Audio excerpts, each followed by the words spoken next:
Waiter ने पहचान लिया शिव प्रसाद देशमुख का असली रूप और बता दिया शालिनी को कि परशुराम और कोई नहीं बल्कि आपका पति शिव प्रसाद देशमुख है। और यह बात सुनने के बाद तो मानो शालिनी के पांव तले जमीन ही खिसक गई। और इसी रेस्टोरेंट में होने वाला है शालिनी, शिव प्रसाद देशमुख, चिंटू और पीहू के ऊपर जानलेवा हमला। और ये हमला कराएंगे करण कुलकर्णी के गुंडे, वो भी बलराम की नाक के नीचे से। मिस्टर एंड मिसेस परशुराम की कहानी एक अनोखे और इंटरेस्टिंग मोड पर आ गई है। तो आखिर ये पूरी कहानी क्या है, आइए जानते हैं आज के एपिसोड में। तो बिना किसी वक्त गवाए चलिए मिस्टर एंड मिसेस परशुराम के लेटेस्ट एपिसोड का रीकैप शुरू करते हैं। करण कुलकर्णी कहता है कि दिमाग खराब है तुम्हारा आराध्या। आराध्या कहती है कि ये आप क्या कह रहे हैं। करण कुलकर्णी कहता है कि बिल्कुल सही कह रहा हूँ, तुम जब से आई हो तब से तुम ब्रेकफास्ट की कहानी सुना रही हो। छोले भटूरे, शायद तुम भूल गई हो कि तुम वहाँ पर गई क्यों थी। तुम्हारे पति को जेल से बाहर निकालने के लिए मुझे वह जानकारी बेहद जरूरी थी, इसीलिए मैंने तुम्हें पूरे परिवार के साथ वहाँ पर भेजा था। लेकिन मुझे लगता है कि तुम वहाँ पर सिर्फ टाइम पास कर ही आई हो। आराध्या यहाँ पे कहती है कि मैं वहाँ पर गई थी, मैंने उनसे पूछताछ करने की भी कोशिश करी, लेकिन उन्होंने कुछ भी चीजें नहीं बताई। करण कुलकर्णी कहता है कि मुझे पता था कि वह लोग तुम्हें कुछ भी नहीं बताएंगे। किसी काम की नहीं हो तुम और तुम्हारा परिवार, एक छोटी सी जानकारी तक नहीं निकाल पाया। मुझे पूरा यकीन है कि वो शिव प्रसाद देशमुख स्पेशल एजेंटों के साथ मिला हुआ है, क्योंकि जितने भी गुंडे मैंने उनके पास भिजवाए थे, वो सारे के सारे गुंडे हर बार गायब हो जाते हैं। और कल के दिन तो मैंने उनको स्पेशल गुंडे भिजवाए थे जो कि ट्रेंड प्रोफेशनल्स थे, लेकिन वह भी गायब हो गए। मैं शमशान तक गया था ये चेक करने के लिए कि कहीं इनको किसी ने मार तो नहीं डाला, लेकिन शमशान पर भी वो मौजूद नहीं है। इसका मतलब साफ है कि वह लोग अभी भी जिंदा है। और कोई तो स्पेशल फोर्स है जो कि इस पूरे ही ऑपरेशन के पीछे लगी हुई है, जिन्होंने उन गुंडों को पकड़ा और अभी अपनी कस्टडी में रख रखा है और हमारी सारी जानकारी निकाल ली है। मुझे पता लगाना होगा और मैं 100% यकीन से कह सकता हूँ कि शिव प्रसाद देशमुख कहीं ना कहीं उन एजेंटों के साथ जुड़ा हुआ है, खासकर उस परशुराम के साथ। इसीलिए करण कुलकर्णी सीधे फोन घुमाता है शिव प्रसाद देशमुख को और कहता है कि शिव प्रसाद देशमुख, मैं करण कुलकर्णी बोल रहा हूँ। उसी वक्त शिव प्रसाद देशमुख कहता है कि फिर से आ गया आपका फोन, कहिए क्या कहना चाहते हैं। करण कुलकर्णी गुस्से में कहता है कि इतने भोले मत बनो शिव प्रसाद देशमुख, तुम्हें पता है कि मैंने तुम्हें फोन किस लिए किया है। शिव प्रसाद देशमुख कहता है कि मैं कोई अंतर्यामी नहीं हूँ, अगर आपको बताना है तो बता दीजिए, नहीं तो मुझे भी काम पर जाना है। आपको पता है ना कि मैं कहाँ पर काम करता हूँ। करण कुलकर्णी कहता है कि हाँ, पूरी दुनिया को पता है, 1 नंबर के इंश्योरेंस एजेंट हो तुम, 2 कौड़ी का काम करते हो। शिव प्रसाद देशमुख कहता है कि आवाज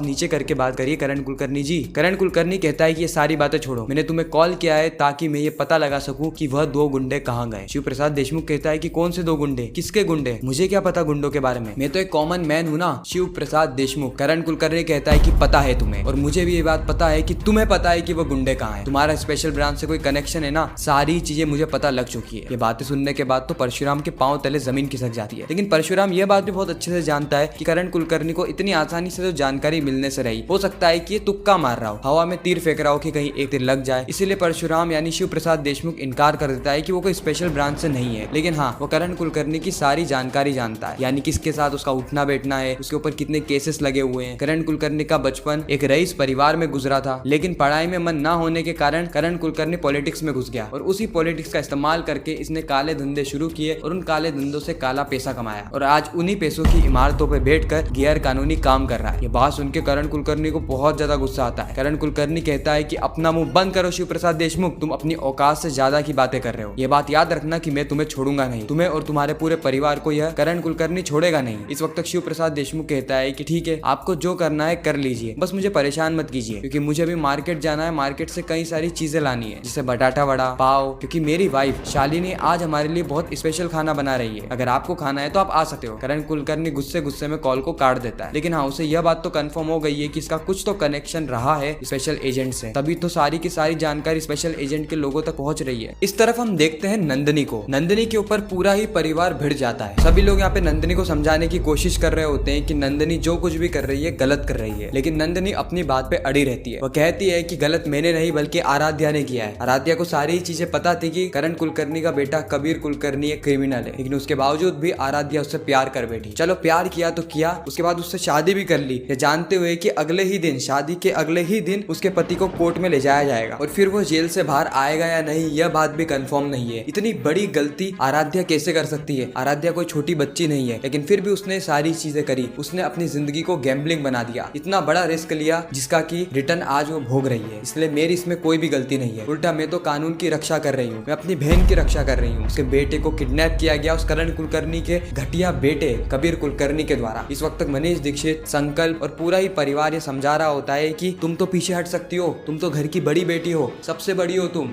नंदिनी कहती है मैं बड़ी हूँ, समझदार हूँ, इसीलिए मैं गलत के खिलाफ लड़ रही हूँ। मैंने लॉ की डिग्री यूं ही नहीं करी, इसके लिए बहुत मेहनत करी है और मेहनत करते टाइम मैंने कई सारी चीजें सीखी है कि गलत को गलत ही कहा जाए और सत्य को सत्य ही कहा जाए। हमेशा सच का साथ देना चाहिए और आज भी मैं सच का साथ दे रही हूँ। और वैसे भी आप सभी लोग मुझे समझाने के लिए अपना समय बर्बाद मत कीजिए, क्योंकि मैं समझने वाली नहीं हूँ। मुझे समझ में आ चुका है क्या चीज सही है क्या गलत है, कौन सही कर रहा है कौन गलत कर रहा है। और वो करण कुलकर्णी, अभी तो सिर्फ उसके बेटे का नंबर आया है, अगला नंबर उसी का है, उसे भी मैं जेल की सलाखों के पीछे भिजवा कर रहूंगी। मनीष दीक्षित कहता है कि चलो ठीक है लड़ लेना केस, लेकिन तुम्हें शायद पता नहीं है कि तुम्हारे अगेंस्ट में कौन है। इस पूरे देश का सबसे खतरनाक वकील है, तुम्हारे उम्र से 2 गुना सालों तक तो वो केस लड़ चुका है, एक भी केस हारता नहीं है। मैं भी तो देखूं कि तुम देश के सबसे ब्रिलियंट वकील के सामने कैसे जीत पाती हो। नंदिनी कहती है कि ठीक है चैलेंज एक्सेप्टेड, मैं उस वकील को धूल चटा दूंगी और कपिल कुलकर्णी को भी जेल की सलाखों के अंदर ही रखने का बंदोबस्त मैं कर दूंगी। इतना कहकर नंदिनी वहां से चली जाती है। नंदिनी के जाने के बाद मनीष दीक्षित को यह तो समझ में आ जाता है कि यहाँ पर तो इनकी दाल नहीं गलने वाली, यानी नंदिनी तो इस केस से लगाव कर बैठी है, वह इस केस से पीछे मुड़ जाए ऐसा हो नहीं सकता। इसीलिए हमारे पास सिर्फ एक ही चीज बची है और वो है शालिनी। उसी वक्त करण कुलकर्णी का फोन आ जाता है मनीष दीक्षित को। करण कुलकर्णी मनीष दीक्षित से कहता है कि आप अपने घर की बेटी नंदिनी को समझाइए, उसको बता देना कि इस देश का सबसे खतरनाक वकील उसके सामने खड़ा है। साथ ही शालिनी को भी समझाने की कोशिश करना। खैर मैंने शालिनी का तो बंदोबस्त कर रखा है। मनीष दीक्षित कहता है कि क्या कर रखा है आपने, बताइए। करण कुलकर्णी कहता है कि आगे देखते जाओ होता है क्या। मनीष दीक्षित कहता है कि बताइए, हम तो आप ही की टीम में है ना, और वैसे भी मेरी बेटी तो आपकी बहू है। फिर करण कुलकर्णी पूरा प्लान बताता है कि कैसे उसने स्पेशल गुंडों को भिजवा रखा है शिव प्रसाद देशमुख के चौल के बाहर नजर रखने के लिए। जैसे ही शालिनी वहां से निकलेगी या शालिनी के बच्चे निकलेंगे, उसी वक्त यह लोग उनका पीछा करेंगे और उन्हें किडनैप कर लेंगे, उन्हें तड़पाएंगे, डराएंगे, धमकाएंगे और आखिरकार उनसे बयान वापस लेने को कहेंगे, केस वापस लेने को कहेंगे या फिर अपना स्टेटमेंट चेंज करने को कहेंगे। इस वक्त मनीष दीक्षित कहता है कि शालिनी जरूर बाहर निकल सकती है, लेकिन उसके बच्चे बाहर नहीं निकलेंगे, और अगर निकलेंगे भी तो उसके पापा यानी शिव के साथ निकलेंगे। करण कुलकर्णी कहता है कि क्या कर लेगा वो 2 करोड़ का कमीशन एजेंट, क्या कर लेगा वो, मेरा कुछ नहीं बिगाड़ सकता वो, मैं उन्हें छोड़ूंगा नहीं। ये करण कुलकर्णी बिल्कुल भी नहीं छोड़ेगा। इस तरफ हम देखते हैं शालिनी देशमुख को, जो कि मंदिर के लिए जा रही होती है। उसी वक्त शिव प्रसाद देशमुख की नजर शालिनी पर पड़ती है और शालिनी इस वक्त तक बहुत ज्यादा खूबसूरत नजर आ रही थी। ये देखकर शिव प्रसाद देशमुख की आंखें चमक उठती है, उसके गाल लाल पड़ जाते हैं। शर्म तो यहाँ पे शालिनी को आनी चाहिए, लेकिन शर्म आ रही होती है शिव प्रसाद देशमुख को। उसी वक्त शालिनी कहती है कि तुम्हारा मुंह ऐसा लाल लाल टमाटर जैसा क्यों हो गया है, हुआ क्या है मुझे बताओ तो सही।